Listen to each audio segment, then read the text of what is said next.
Moving forward then from reform at the state and local and municipal level to move to the national level, the three main presidents of this era, who are known in many ways as sort of collectively as the progressive presidents, Theodore Roosevelt, William Howard Taft, and Woodrow Wilson, they're going to contribute to this era as well in a top-down sense with some things that we're going to see that will be pretty important for moving away from what the presidency had been and had been viewed as during the Gilded Age. As you recall from your course and from earlier reviews that we've had, during the Gilded Age, the generation after the Civil War, we saw a series of weak and timid presidents. Theodore Roosevelt, who's going to assume the presidency after the assassination of William McKinley in 1901, and then will serve and elect in his own term, his own right, in 1904, is going to use the power of the presidency as no president since Lincoln had done. He viewed the president famously as what he called a bully pulpit. And he didn't mean bully in the sense of bullying people. Bully was an adjective that meant good. So he saw it as being a good or positive platform, the best platform ever in terms to try to advance what he thought were what the presidency thought was going to be the interests of the nation. So he wanted to fight for those that he felt were not acting in America's best interests. And as his vision of government, Roosevelt coined the phrase, his so-called square deal, which had about three parts to it. For his vision of government, Roosevelt saw the role of government, specifically then through the president, to be for the government to act as a regulator of commerce and fairness, first of all. Secondly, the government should also act as a mediator and arbitrator, sort of a problem solver for disputes, economic disputes.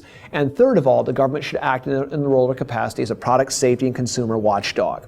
And this is evidenced in the ways that he then used the power of the presidency as president with the various economic issues that came up in the institutional reforms that he championed during this time. For example, in the coal strike of 1902, we had seen historically from the Gilded Age and the industrial reviews that big business could always count on, corporate America could count on government and law and order being rock solid on their side. However, Roosevelt saw the strike as putting the national interest of the country in jeopardy because the mine owners refused to deal with workers at all. So we will not negotiate. Their position was, you'll work for what we want you to work for and you'll like it. And Roosevelt summoned both the head of the mine unions and the heads of the mines themselves, the owners, to the White House and had a conference with them whereby he threatened to either nationalize the mines or perhaps even conscript all the mine workers into the military and have them work in the army in those mines if these two sides didn't reach an agreement. Now, whether or not any of this was going to be constitutional or legal was an open question, but more importantly, they never got that far because the mine owners and the workers thought Roosevelt may very well try to do this anyway and then worry about the consequences later. So they came to a solution, came to a settlement. The owners backed down. Roosevelt was credited with ending the strike. And remember, in this time, we were a coal-fired nation. Coal was the fuel for locomotives. It was the heat for homes and hospitals and schools. So coal was the vital energy source at the time. So not having coal be the equivalent of being a strike that was going to deny Americans gasoline today. And that just wouldn't work. And so Roosevelt saw it as being not working. In terms of railroad regulation, Roosevelt did see and grant that there were certain aspects of monopoly capitalism that he thought were not necessarily desirable. It didn't mean he wanted to destroy all trusts and monopolies, but he felt that trusts and monopolies that did not act in the public interest had to be managed and dealt with. And so he was able to get passed through Congress the Elkins Act, which eliminated preferential rebates, which meant that monopolies couldn't use their great amount of volume to kind of get cheaper prices from railroads than smaller competitors, and also the Hepburn Act, which put strength into the Interstate Commerce Act. As you recall from earlier chapters, earlier reviews, we discussed that the ICC, Interstate Commerce Act, which creates the Commerce Commission, upon being passed, called for rates that were reasonable and just. But other than that, that was too vague a term. They wasn't really used to do anything. Roosevelt, through the Hepburn Act, puts strength in the Interstate Commerce Act by allowing it to more forcefully set these rates now, and gives it an increasing authority and muscle in this area that it did not have before. So he's going to use these two things to then do what he references as regulating the railroads, and in a corporate sense, he establishes a body, an executive bureau or department called the Bureau of Corporations, which was going to supervise the activities using the Sherman Antitrust Act to attack monopolies when he thought necessary. Now, the only monopolies Roosevelt will attack will be the ones that, in his view, the view of the BOC, are not acting in the public interest. And this is the famous phrase of trust busting. The Northern Securities case, one of J.P. Morgan's firms, is the first one to go through this. It's the first major American corporate enterprise that's successfully prosecuted and broken up under the Sherman Antitrust Act, even though the Sherman Act has been on the books since 1890. In terms of being a consumer watchdog, Roosevelt gets passed the Meat Inspection Act as well as the Pure Food and Drug Act, both in 1906, in many ways in response to what we'd seen muckraking journalists bring forward about the conditions of food quality in Americans' meat processing plants.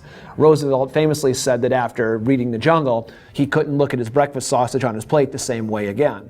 And so these reforms call for inspection, forbids impure foods, requires labeling on all products and ingredients in foods and drugs. So there's a major steps towards using the government as an advocate for the needs of the citizenry at large. In terms of conservation reform, Roosevelt establishes the U.S. Forest Service, and in many ways, this is perhaps his best and greatest legacy, sets aside tens of millions of acres of land for a public trust for the future. He transfers forests to the Forest Service under his head forester, Gifford Pinchot, and starts a policy of saying we need to save some today to reuse for tomorrow, and that trees and lumber just not need to be harvested, but need to be replanted as well. So we enter an age when conservation, the idea that we are no longer simply this limitless land of the manifest destiny era, when we can use it up, destroy it, throw it away, move on to use up new lands and areas and exploit them, destroy them, throw them away, we're moving away from that ethic, towards an ethic where he withdraws millions of acres of land from sale to protect the resources, engages in projects for building dams and irrigation products and reclaiming land out west. The Newlands Reclamation Act is perhaps one of the larger examples of this. After his essentially 2 terms have been concluded, Roosevelt handpicks William Howard Taft to be his successor. And in so doing, he's going to provoke a presidential competition or a crisis, if you will, for the next election of 1912 after Taft's election in 1908, because in many ways, Roosevelt's biggest problem with Taft is going to wind up being that Roosevelt is out of power and Taft is not Roosevelt.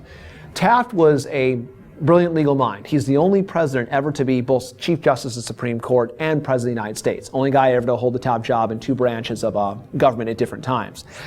Roosevelt, for his part, felt that the presidency, the important job of the president was to be a leader. He felt that the important element was to have a strong presidency. He believed in a strong presidency. Taft, for his part, believed in the law. He had a legal mind. He believed in strict restraint of the law. Taft said if you rely on the personality quirks of some guy as president, you could have a pretty erratic model based on if a guy wants to lead or not lead versus the law being uniform and even for everyone. Taft, for his part, did use the law. He was more progressive than Roosevelt to the extent that he prosecuted twice as many trusts. He trust busted twice as many in a single term as president than Roosevelt did in 2 terms as president. So he did use that in many ways to advance the progressive agenda. But in the view of many progressives and Roosevelt, Taft simply was not progressive enough. He wound up passing a tariff, the Payne-Aldrich tariff, which was higher than any of the other tariffs. It goes back to some of the pre-McKinley and McKinley protectionism, which was not what the progressives sought during this time. It was damaging to consumers, and ultimately got into a conflict with Roosevelt's chief forester, Gifford Pinchot, the so-called Ballinger-Pinchot affair, and he sides with Ballinger, that's the Secretary of the Department of the Interior, and fires Gifford Pinchot over disagreements over land use and conservation policies. In so doing, Roosevelt and the progressives feel like many of these progressive policies have been betrayed in this time period.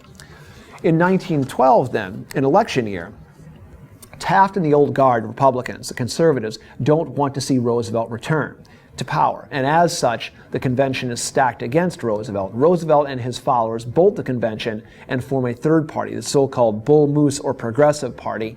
After Republicans control the convention, Taft locks up the nomination. Roosevelt campaigns on a platform that's expanded beyond the square deal then, something he called new nationalism, which was going to involve hour minimum wage laws, worker safety and compensation, corporate taxes and regulations. Roosevelt essentially has built even more on his model of the presidency as a bully pulpit in this 1912 election. He sees the role of the government to almost be like a traffic cop. I'll say, you stop, you guys come through. In other words, an active manager of the economy, directing and orchestrating many of the activities of the economic system. To the old guard Republicans, for Roosevelt, they view Roosevelt, and this is nothing short of socialism. William Howard Taft then stays in the race in many ways, not because he can win, but he can deny Roosevelt the White House.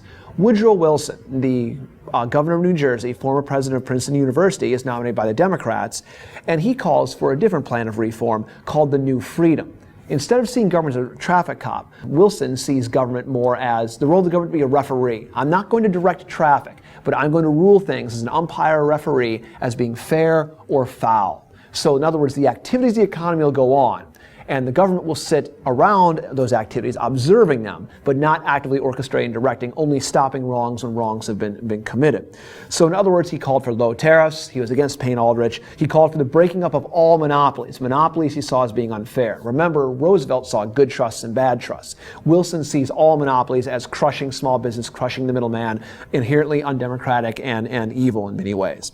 So the socialists, with Eugene Debs, also nominated a candidate in this wild four-way race. Ultimately, this winds up being the high point or the peak of progressivism, as you have something like somewhere around 2/3 of all voters vote for some form of reform. Taft only gets about 1/3 of the votes. The remaining votes go to Wilson or Debs or Roosevelt, the largest number to Wilson, as the Republican vote is split. As president, Wilson has initially a Democratic Congress with him and is able to get an enormous amount of legislation passed. And these are names you see on the AP exam an awful lot in multiple choice, or if you're writing an essay, you throw them in a short answer context as evidence in many ways. He reduces the tariff. The Underwood tariff is the first reduction in a generation.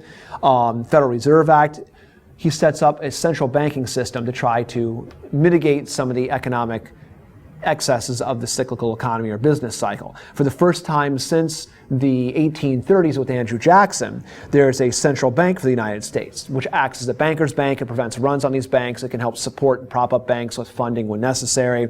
And it issues a flexible new currency, the Federal Reserve note, which you know is the greenback dollar. The money that is issued out of this, which increasingly will not be backed by gold in future chapters, becomes the fluid money of the economy, far more than banknotes of this era and beyond.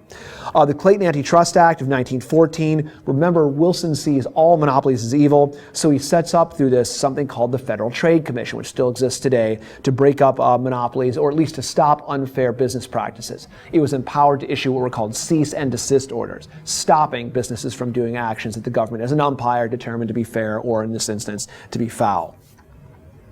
Federal Farm Loan Act was going to try to give loans to farmers to try to reduce farm tenancy and keep them in unstable times on their land, as opposed to becoming landless and taking that land either out of productivity or taking the farmers off it as wards of farm laborers who they had to then work for landlords instead. And the Child Labor Act of 1916, key progressive goal in many ways, was ruled ultimately unconstitutional a few years later, but these activities and actions show you in many ways how Wilson was falling into this progressive model, falling into all the things we'd seen at the state, federal, and state, municipal, and local levels to try to modify or improve the status of life for Americans, as progressives were being modest yet realistic goal achievers and optimistic doers. Progressives' accomplishments in many ways, or onto the assessment and conclusion, what did the progressive era achieve? Well, what the progressive era achieved in many ways was, we could start with the limitations, what they did not achieve.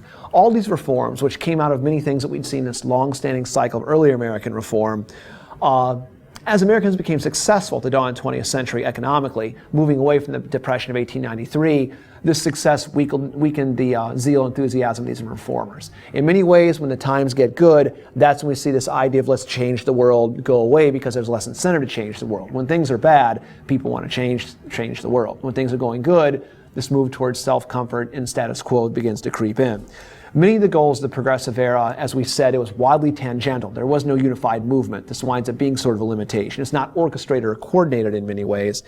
And also, we saw over time the courts strike down some of this legislation in the progressive era, like child labor laws, like women labor, or laws on women labor, struck down some of these laws as being overreaches of federal government into these realms and era. This is also the era in which national health care for the first time is proposed by Theodore Roosevelt. It gets nowhere, but it's the first time this concept is born.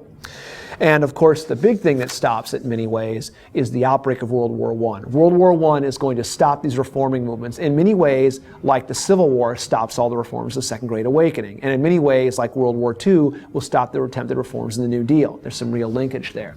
In terms of positive things that the progressives did achieve, trust busting did force industrialists to notice public opinion and think about it. And we also saw that federal and state governments did give consumers tools to defend themselves. and did start to begin to act on the public interest versus just corporate self-interest. The income tax, which comes out of this era, begins to redistribute wealth in some key ways, and traditional ways of doing business, traditional institutions, traditional social values and attitudes did begin to get challenged in manners that were going to lead to even later further reforms down the road.